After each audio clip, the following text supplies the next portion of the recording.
Hey everyone, welcome back to Challenge Athletes Live. My name is Bob Babbitt from the Challenge Athletes Foundation. Our next guest, Mr. Parker Olenick, joins us. Parker, how you doing? I'm doing good. How are you? I am spectacular, and I was a lot better when I watched you on the back of a boat on your board, getting tubed and catching waves. Was that a Yeah. back of a motorboat? Yeah, it was the back of my dad's wakeboard boat. There was Very no cool. waves, and we just figured, hey, let's take the boat out. Let's have fun. Make the best of a dire situation. I mean, I'm tired. Had you done that yeah, before? a couple times, but I figured I'm actually gonna try and do good this time, you know? So what was the deal? Your mom wanted you to eat some jerky while you're on the back of the boat?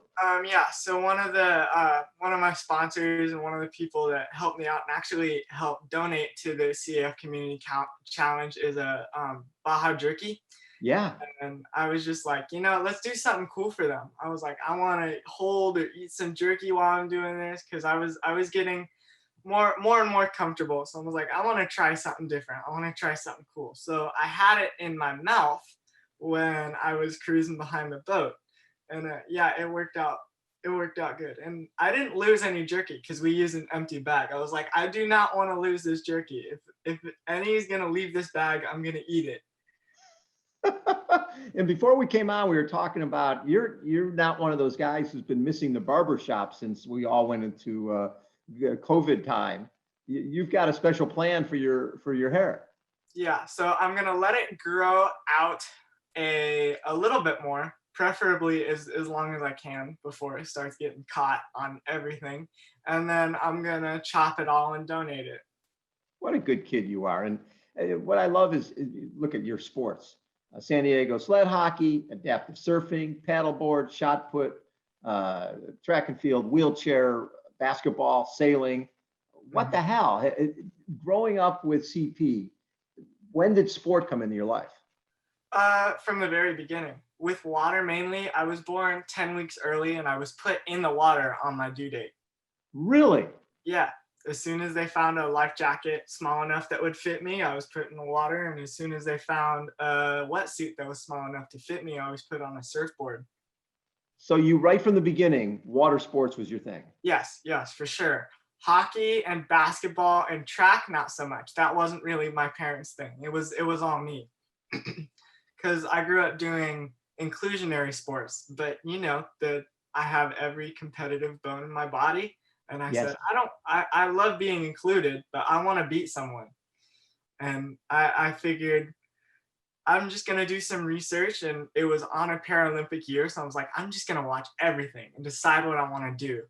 And hockey came up, and I saw track and field, but at the time I wasn't really interested. But hockey, it's a lot, and since my mom and dad weren't really into it, and they never played a single game of hockey in their lives, she was like, you research the program, you call the director, and you do everything. And I'm sure it was a shock for the director of San Diego Sled Hockey, Sarah Betancourt, to hear a little 12-year-old pick up the phone and go, when are you guys holding your next practice? I want to come down and watch and play. And she was just so shocked at the initiative. But I'm glad I took that leap of faith into trying something new. What was it about sled hockey? Being a San Diego kid, hockey isn't necessarily front of mind. Playing sled hockey, though, there's something pretty cool about that sport. I love the competitiveness of it and the grittiness, and it's so appealing. It's fast, it's fun. The adrenaline you get from it is almost unmatched. So when you watched all those sports and then you went out and participated, track and field, sled hockey, along with adaptive surfing, paddleboard, and all the rest, did you start knowing that you would watch the Paralympics? Was there one sport you thought, you know what, I want to become a Paralympian in this sport? Probably hockey. Okay. So I I don't know why, but I just was drawn to it. And for the longest time during that time, I didn't really like the water much. I didn't start surfing until a little bit later, like 2, 3 years later. interesting. And what is it about sled hockey? Is it just, like you said, is it gritty and fast. And it's funny I think a lot of people's first exposure to sled hockey was the Paralympics, US against Canada, right? Gold medal game on prime time in the US. Oh And yeah, people watching this going, wow, this looks like real hockey. These guys are just as fast. it is real as- hockey. yeah, It's it is, right? Talk a it's little bit about, because a lot of time when you're playing regular hockey, they're using one stick. You guys have two sticks. mhm. And being able to use both hands, being good with both hands, how hard has that been? Do you train Well, mainly on your weak hand? for me, I'm a goaltender, so my situation is a Yeah. little different. I still use both hands, except I have to use those hands to both move and catch and block and coach, because when everything's in my end, I see everything from a different perspective. So I have to say, hey, that person's over there, someone move over there.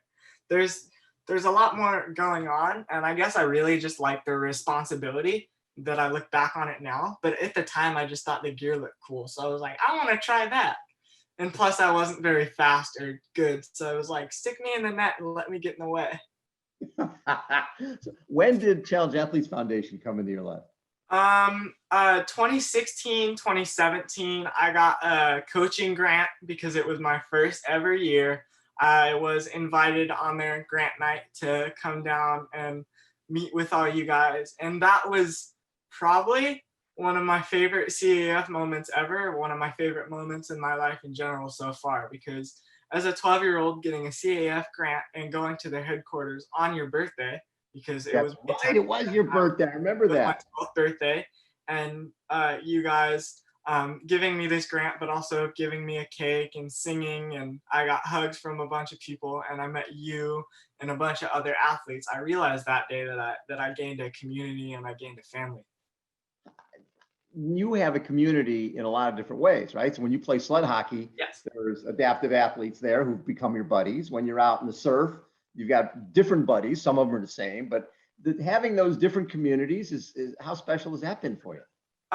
Well, having someone to push you and having someone to lean on is probably the most important thing, not just as an athlete, but as a person in general, is having that support system of good and true people to help you be your best self. You can't ask for anything more.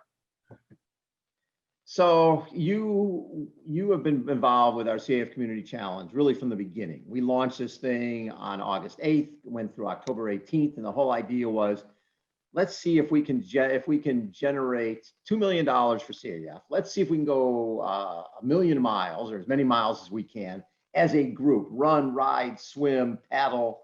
And you jumped in right away. And was it right away, did you think, I'm going to paddle? Did you know what you wanted to do?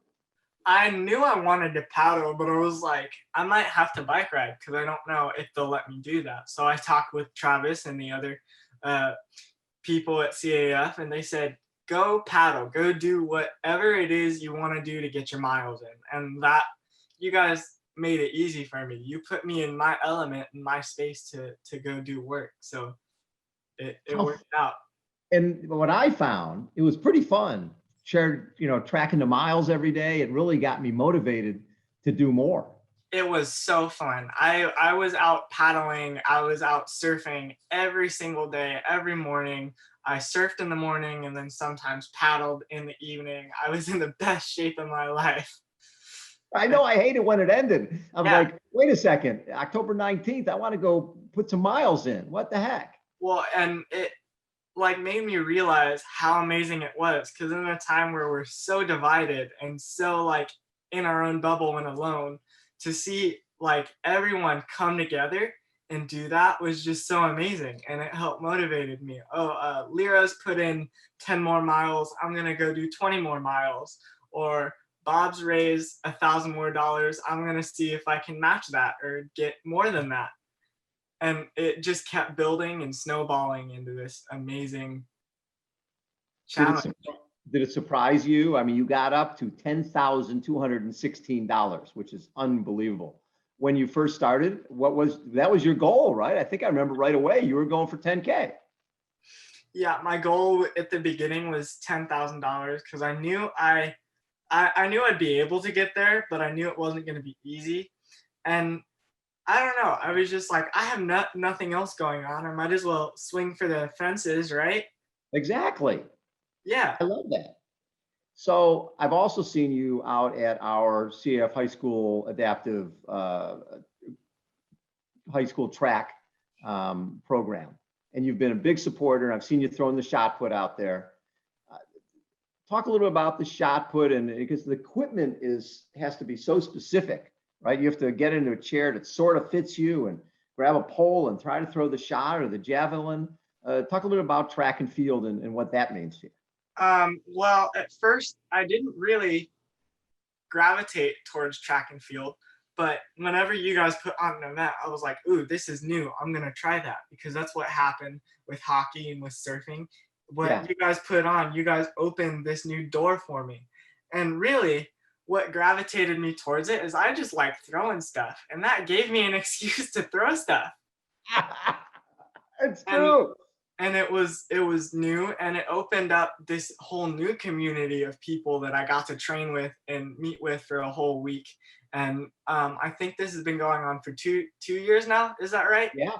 And Yep. throughout these 2 years, it's just been amazing. I love it. So, when I look at, you're a guy who's doing all these different sports, which means you are dealing with coaches in all these different sports. How has there been something you've learned from a coach, a throwing coach that's helped you in surfing or helped you in hockey? What do you gain from the different coaches and what they bring to the table? I mean, what I found out was no matter what sport you're playing, no matter what activity you're doing, everything you do requires dedication and effort.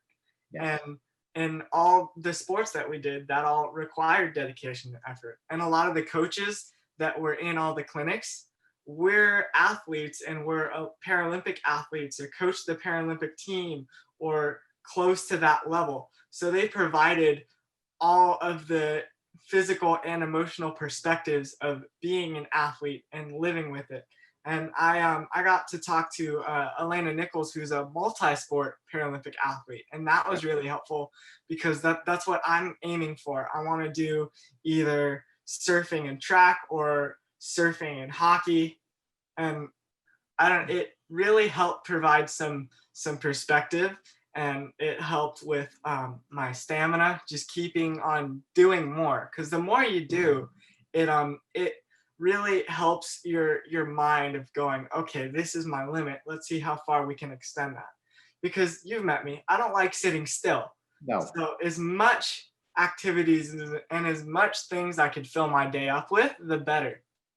I'm exactly the same way. I just feel like I'm type AAA. I want to Yeah, go from ride my bike to jumping in the ocean to doing something else. yeah, So when you first started with us, you were the little guy, right? You yeah. were what, 11, 12 years old. Now you're sort of the one of our elder statesman kids, right? You see a lot of these young kids. What's your message to the new CAF kids when they look like you did back in the day, wondering, oh my God, what's this all about? Well, at the beginning, you might go to a clinic and be scared. You might go, "Oh, I don't know if I really want to do this, or I don't know if anything I'm going to gain from this." But even if you don't keep pursuing the sport, it opens up other doors in our community, Yeah. and you gain a community and a family. So I would probably say get ready because this is going to help you, but you have no idea how much it's going to help you. So with a Paralympic in terms of ice hockey, that's 2022. Is that something you're thinking about, or are you thinking realistically 2026? I'm thinking 2026 or possibly even later Yeah. because I'm fortunate enough to get into the sport young, and I've just accepted that when my time's ready, something will let me know. It's true. And And what do you want to do? And now you're going into your high school. What do you want to do? Do you have any idea what you want to do in college? honestly, no, but I right now I'm trying everything. I'm researching everything, and Yeah. I kind of like it that way. it's fun. It's exciting getting to see new things. I do want to go into like community outreach and things like that. And I think you guys honestly helped with a lot of that. Um, but right now I'm not so sure. That's good. You got a lot of options. It's Yeah. funny when you could go and play wheelchair basketball and get a scholarship for that. You could go play sled hockey and travel the world. So far, have you been able to travel and go to some places yet, or is that still too a little too soon? With hockey, last year I went to, where was it? Missouri. I went to Pittsburgh. Wait, no, Pittsburgh was supposed to be this year. Yeah. That got canceled. So I did Chicago. I did San Jose. I went to Missouri. I've been to Arizona because I was fortunate enough last season or a season and a half ago to be called up by the adult team, the adult sled hockey team. And unfortunately, it's because our starting goalie, Joe Chavez, had cancer. But right now he's in remission and getting back on the ice. But he wasn't able to play a full game. And I was fortunate enough to have a seasoned veteran in my corner during all my games to kind of help me go through that. And Zachary Grover, another CAF athlete, he was my roommate on a lot of those long trips, and he also has CP too. It was kind of funny. We found out a year ago we were in the NICU at the same time. Oh my God. Yeah. And the cool part about that, when you're playing with the seniors, when you're playing with the adults, you're playing with guys, what, in their 20s and 30s and 40s? Yep. We have a player on our team that is, I think, 65. And I would just look at him and I'm like, man, I want to be you when I'm 65. I want to do that. I want to be you, Parker. Yeah. I love everything you do, just how well-rounded you are. And you just look at every opportunity that's out there. How important has CAF been in your life?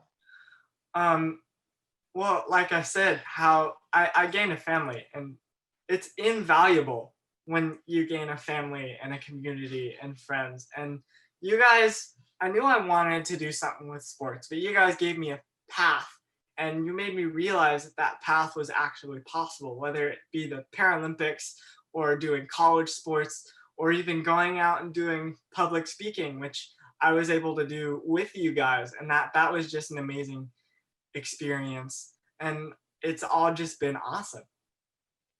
You know, it's funny, when we started Community Challenge, I don't think any of us at CAF thought that a lot of our challenge athletes, we knew that challenge athletes would gather some miles, but I don't think any of us realized how much fundraising was going on among our challenge athletes. And that really touched us, because obviously we want to give back to you guys, but you guys were out there creating funds to help your fellow challenge athlete. That's got to feel good, knowing that you're helping the next kid. It feels amazing to even get a grant. It feels like Christmas morning, like times 10.